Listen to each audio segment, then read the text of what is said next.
Salve, salve, minhas amigas e meus amigos do canal Siga Direito, este que é o canal de direito prático da internet. Hoje a gente tem um convidado muito ilustre que nos dá a honra da presença. Quem é, Marcão? Faça a apresentação pra gente. Então, ele é um médico amigo nosso, né? Ele é vice-presidente da Sociedade de Infectologia do Distrito Federal, médico do Hospital Sírio-Libanês, do Hospital Brasília e médico do Laboratório Sabin, Dr. Alexandre Cunha. Seja muito bem-vindo, doutor Alexandre. Obrigado, um prazer, obrigado. Um privilégio tê-lo conosco.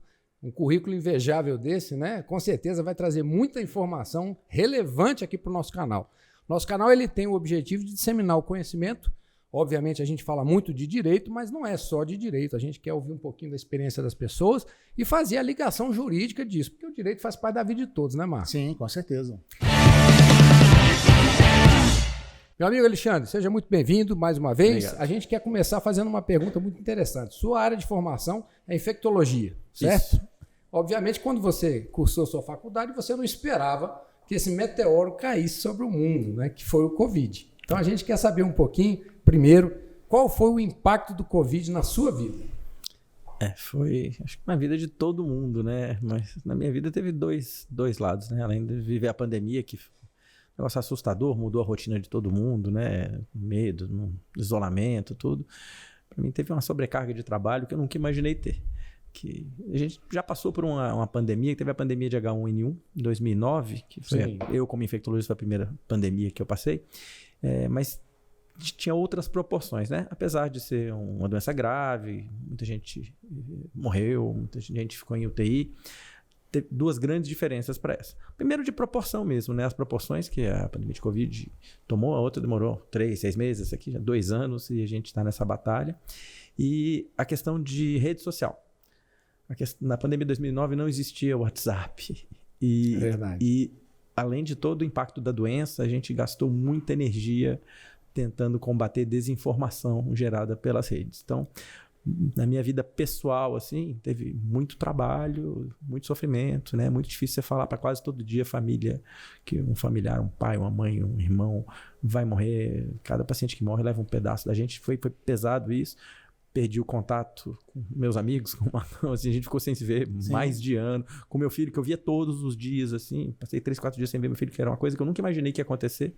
Além disso tudo, a gente gastava uma energia para tentar desconstruir informações erradas, pensamentos equivocados. Então tinha a parte médica, cuidar das pessoas, cuidar das famílias, e tinha a parte de esclarecer dúvidas, mas não era esclarecer dúvida, era desconstruir a informação errada, porque se esclarecer dúvida é bom.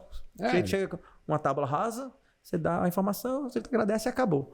Quando o sujeito já tem informação, você desfazer aquilo dá 10 vezes mais trabalho. Difícil, tem que tirar o errado e às vezes não consegue.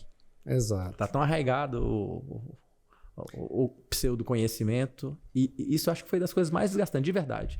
Eu acho que meio a meio. A doença, o cuidado dos doentes, das famílias, desgastou metade, e a outra metade foi ficar respondendo o WhatsApp, entrevista, tentando esclarecer as coisas, e do outro lado gente jogando contra. Foi difícil. Entendi. Eu me recordo, e eu preciso confessar isso aqui, logo que a gente recebeu a notícia de que a pandemia realmente estava instalada, né, no planeta, eu imaginei que fosse acontecer o que aconteceu em 2009, porque eu me lembro bem do H1N1, né? Assustou bastante. Eu me lembro que até o pessoal começou na missa, não tinha mais hóstia, não tinha, né? Eu lembro dessa cena. Sim.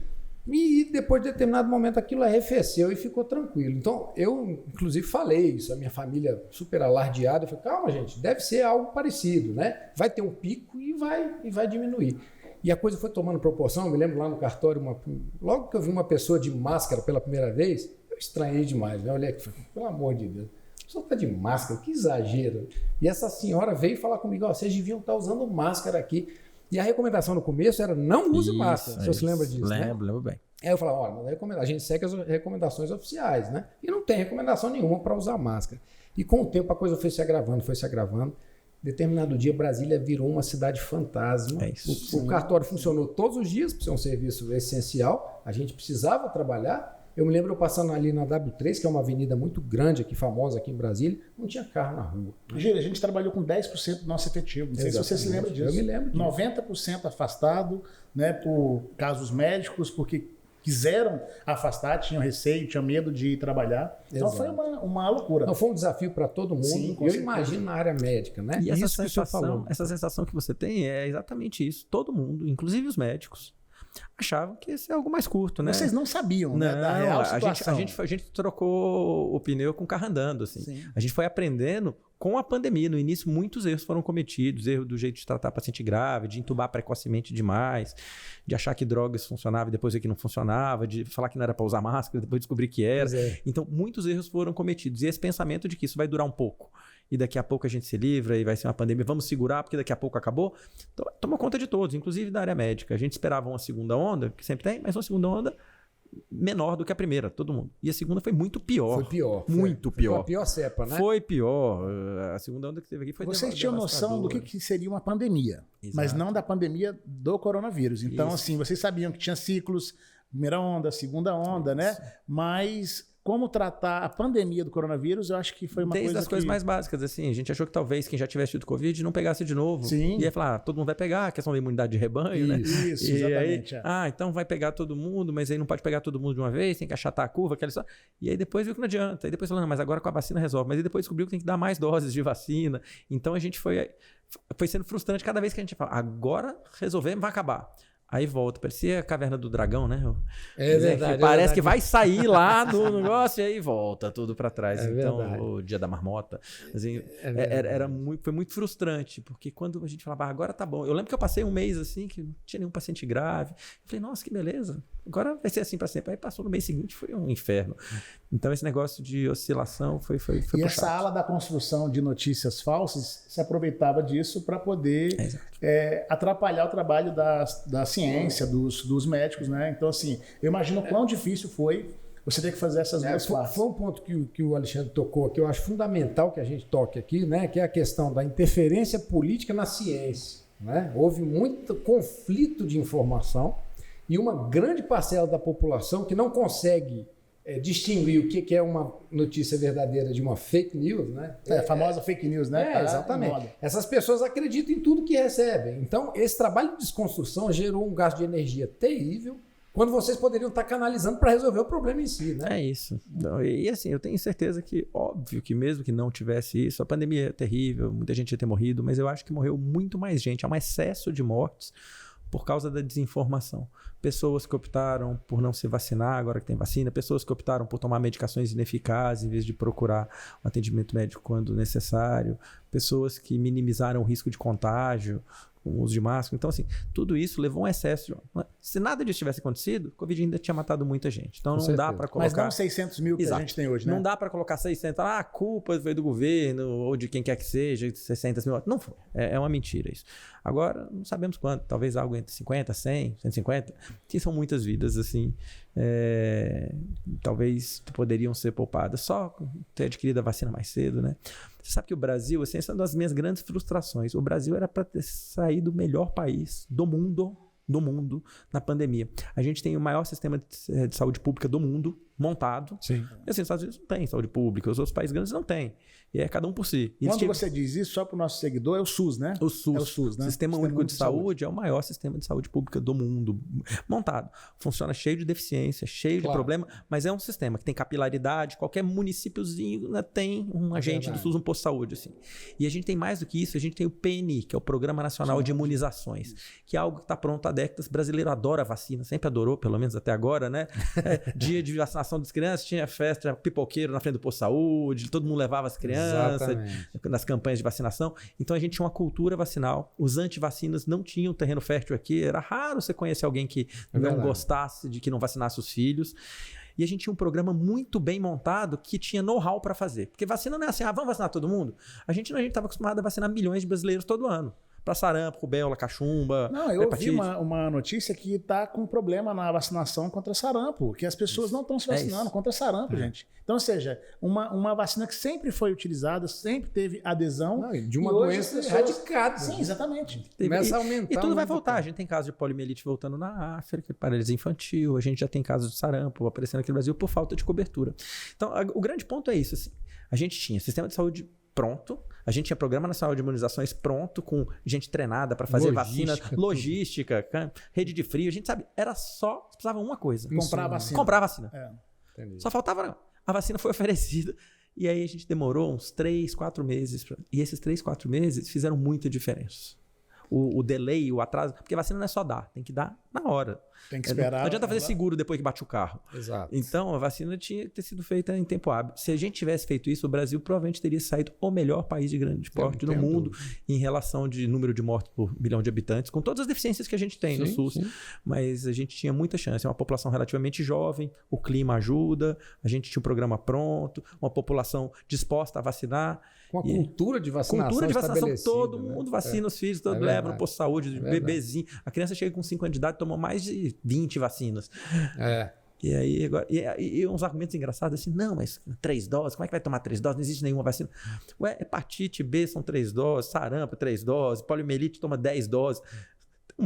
A maioria das vacinas a gente toma. Eu lembro que a gente naquele olho do furacão e só se falava em troca de ministro da saúde. Vocês se lembram disso? É verdade. Entra ministro, sai ministro, entra ministro, sai ministro e o povo morrendo. Então, é uma coisa assim que é sem fundamento, né? Foi muito ruim. Dava para ter saído muito bem. Então, tem várias coisas que a gente vai lembrar com muito desgosto. Você deve ter ouvido muito assim, eu posso vacinar, mas falaram para eu não vacinar, sabe? Assim, aquele... Até hoje. Exatamente a desconstrução que ele tinha que fazer. Até hoje. E os motivos para não se vacinar são os motivos mais absurdos, mais malucos do mundo. Assim. E é uma rede de divulgação. A vacina vai mudar o seu DNA. Não tem a vacina de RNA. RNA não entra nem no núcleo, não consegue. Não existe RNA que mexe o DNA, mas não é só esse, nenhum. Um outro momento, obviamente, o infectologista ele trata o portador de HIV. Né? Então, eu acho que quando surgiu o vírus da AIDS, né, deve ter sido um baque para os profissionais e voltaram à tona agora dizendo que...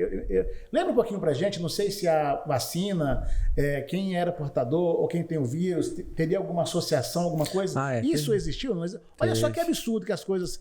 Né, Teve. Nosso mandatário falou em alguma daquelas lives dele que a vacina estava causando HIV. Olha que absurdo, gente. Então, lamentável. Assim, é a desinformação, né? Isso é o que mais machuca. Assim, eu fico pensando, meu Deus, nós estamos no século XXI, a gente ri da revolta da vacina, né? Né? Na história do Brasil. Como pode o povo revoltado com a vacina? Sim. E nós estamos vendo isso hoje. Exatamente. Com a quantidade de acesso à informação que a gente tem. Mas talvez o acesso elevado à informação de má qualidade tenha sido o verdadeiro causador. A informação, não basta ter informação. A fonte da informação é importante. Eu escuto às vezes assim, não, é porque eu vi, porque um médico falou. Um médico não é tudo igual, né? Igual advogado, tudo igual. Assim, você pega um advogado, um bom criminalista, você põe ele para fazer Mas o médico ele é um representante da ciência. Eu acho que o que a ciência diz, né, que eu acho que tem que ser levado em consideração nesse... O que as pesquisas, o que os estudos, né, o que os livros, a gente tem que... Aí fala assim, um médico falou para fazer, o outro falou para não fazer. Aí eu vou seguir o médico que... Para não falar outra coisa, né? Eu acho que não é bem por aí, né? Então a gente precisa... Eu acho que a interferência política na ciência foi perniciosa demais, para qualquer lado que você vá, né? A gente, independente de em quem você vai votar, a política e a ciência não podem, né, se misturar. Não, e nunca houve isso. Você pode gostar do político A, B, C ou D, tem restrições contra vários deles, da esquerda até a direita, mas eu nunca vi alguém escolher que remédio vai tomar ou se vai ou não tomar vacina porque gosta do político fulano ou fulano ou fulano. Essa mistura de assim, eu obrigar a comprar o pacote completo, né? Porteira fechada, né? Exatamente. Eu gosto desse sujeito e meu tratamento de Covid é assim. Parece que tem que haver uma coisa. O que tem na caixinha de medicamento? Não faça automedicação. E de certa forma ele fez uma automedicação indicada por alguém. Né? Então, ou seja, toma esse remédio, toma aquele remédio que ele é que vai surtir efeito. Então, assim... E teve uma discussão jurídica muito interessante, aí eu vou trazer um pouquinho para o lado direito, né? Do direito, pro lado do direito, que é a questão do direito coletivo e do direito individual. Né? Eu não vou tomar vacina, mas eu não quero ter nenhuma consequência se eu não tomar vacina. E aí começou a discussão, né, principalmente por parte do Supremo Tribunal Federal, se os direitos civis poderiam ser suspensos em relação a quem não toma vacina. Se o empregador poderia demitir um funcionário que não quisesse tomar a vacina. O que é uma discussão muito interessante. Porque... E é pertinente. Levou para o lado das escolas onde o aluno que não fosse vacinado, se ele poderia estar presente dentro de uma sala de aula. Então, assim, isso tudo é uma coisa que... É porque o seu direito vai até onde começa o direito Sim, do outro. exatamente, Né? E quando você trata da coletividade, o direito da coletividade tem que prevalecer. Sim. O todo é muito mais importante do que a parte. Né? Então, essa discussão ela ganhou muita relevância. E eu tive a oportunidade de viajar no final do ano, né, para fora, e para onde eu fui, você tinha que fazer testagem para entrar no restaurante. Isso. E ninguém reclamava. Não. Mas você sabe algumas analogias que a gente faz? A gente está vivendo tempos muito estranhos mesmo, né? Porque algumas coisas que se questionam agora, se a gente pegar no passado, esquece da Covid, não tem Covid.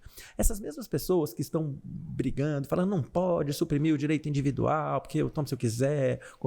Essas mesmas pessoas, por exemplo, nunca reclamaram que é obrigado a usar cinto de segurança. Exatamente. O cara que não usa cinto de segurança morre só ele, né? Ele não causa acidentes Exato, por não dar. Sim. E é obrigatório. Eu nunca vi fazer passeata contra a obrigatoriedade, uso de cinto de segurança, contra ter multa. Nunca vi ninguém reclamar sobre isso. Porque as pessoas entendem que o cinto de segurança evita acidentes, evita mortes, e aí essa pessoa vai perder a capacidade produtiva, isso é ruim para o país, paciente jovem que morre, ocupa um leito de hospital que podia estar com outra coisa. Então, tem consequências à coletividade você poupar aquela vida com o cinto de segurança. Então, você tem uma supressão do direito individual, que é não quero usar cinto, para um bem coletivo. Tem várias outras coisas. Assim. Capacete. Não, e com vacina já teve. Vários países do mundo, por exemplo, vai para o Panamá, você não entra lá se não tiver vacina de febre amarela. Passaporte vacinal. Ninguém reclamou. Todo mundo, a pessoa ia lá, passar nos Estados Unidos, ia para Miami, fazia uma escalinha no Panamá, falava, tem que tomar. Tá bom, vou tomar. A pessoa tomava sua vacina de febre amarela, apresentava o certificado nacional de vacinação e nunca achou que aquilo era um atentado ao seu direito, que eu não quero, como assim passaporte vacinal? Nunca vi. Várias dessas pessoas que hoje defendem que é um absurdo o passaporte vacinal, se enquadraram no passaporte vacinal, apresentaram sua vacina de febre amarela para viajar para o exterior. Entendi. E nunca teve. Agora com a Covid parece que tudo mudou. Por causa da questão política. É por causa da questão política. Então, passaporte vacinal já existiu há muitos anos. Sempre existiu. Sempre existiu. Né? Tem um negocinho, certificado nacional de vacinação. Você não apresentar, você não entra em vários países e nunca vi revolta quanto a isso. Tem coisa como cinto de segurança também que nunca vi revolta. Então virou uma bandeira mesmo, assim, que parte para o lado do fanatismo já. Mas a discussão é pertinente. Eu acho a discussão, inclusive, do passaporte vacinal para a Covid, que é uma vacina que não é esterilizante, ela não evita o contágio completamente. Isso é importante então, a gente é pertinente. Né? Então, a pessoa tem um argumento. Fala, não, mas eu não estou prejudicando ninguém se eu não me vacinar, porque a pessoa vacinada pode transmitir. Mas não é bem assim, porque a pessoa que é vacinada, ela transmite menos, por menos tempo.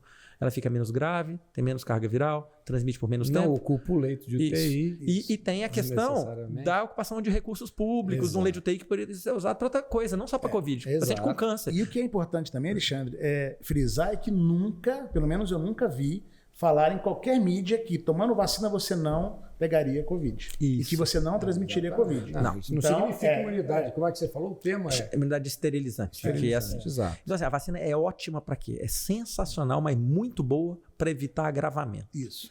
Muito boa. E isso está provado. Isso não, é muito. Está provado. Diminui em 40, 50, 60 vezes o número de óbitos, está provado. E tem gente que teima que não.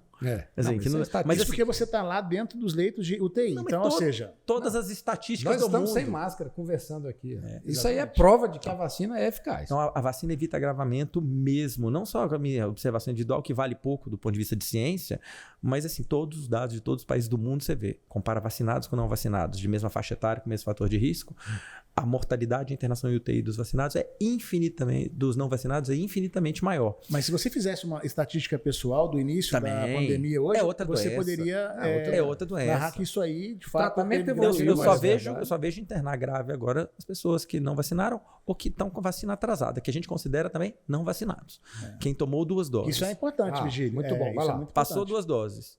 Para ter mais de 4 meses. Você tem indicação dessas doses, não fez, você se comporta como um não vacinado. O Chile tem uma experiência interessante que eles mostraram as curvas de mortalidade por 100 mil habitantes entre não vacinados, vacinados com 2 doses que não tomaram reforço e o vacinado com a dose de reforço. As 2 curvas são quase iguais. Olha a aí. Curva do não vacinado e do vacinado há muitos meses atrás. E a curva dos pacientes plenamente vacinados, que tem reforço, ou 3ª ou 4ª dose, é muito diferente da mortalidade. Mas isso é por conta do tempo de imunização ou por conta de variantes que surgem de outras cepas, de outras... Por conta do tempo. Então, a imunidade da vacina, infelizmente, assim como a imunidade da doença, é uma imunidade transitória, ela é fugaz. Então, ela dura algum tempo e o organismo vai esquecendo como combate. E a gente precisa de um reforço. Entendi. Eu acho que você respondeu a pergunta, mas eu quero deixar clara a resposta para a pergunta que eu vou te fazer agora. A pessoa tomou 2 doses e após tomar as 2 doses, ela contraiu o Covid.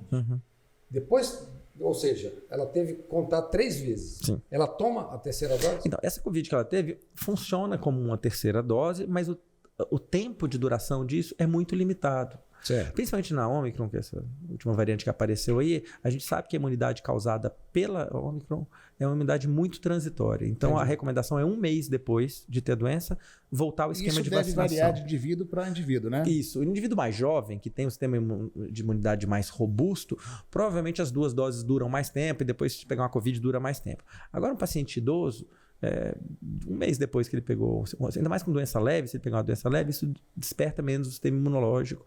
E aí é preciso seguir o calendário de vacinação conforme. A gente só espera 1 mês e faz.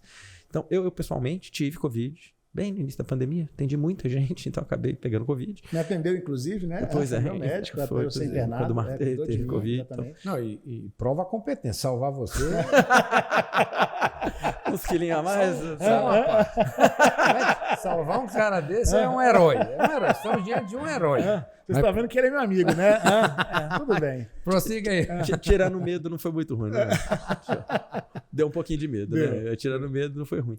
Então, eu tive Covid em março, ou abril, bem no iniciozinho da pandemia, 2 anos atrás, e eu tomei 3 doses, e vai fazer 4 meses agora, se liberar a 4ª dose eu tô tomando, porque os efeitos adversos da vacina são todos efeitos transitórios, leves, passa com 2 dias, dor no braço, mal-estar assim, e o efeito de não tomar a vacina é correr o risco de ir para UTI.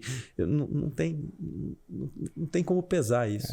A questão da vacinação pediátrica, que estava muito em voga também, a questão assim, quando você vê os números, quantas crianças nos Estados Unidos, com mais de 10 milhões de doses, foi o primeiro país que vacinou em massa crianças, de 5 a 18 anos, morreram por causa de efeitos da vacina? Nenhum.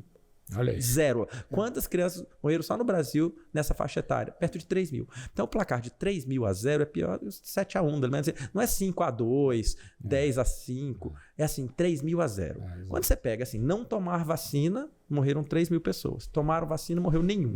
Então não dá, é uma desproporção. Falar para não vacinar não faz sentido. Outra questão, desculpa interromper, mas é porque é importante. Você está falando de vacinação infantil.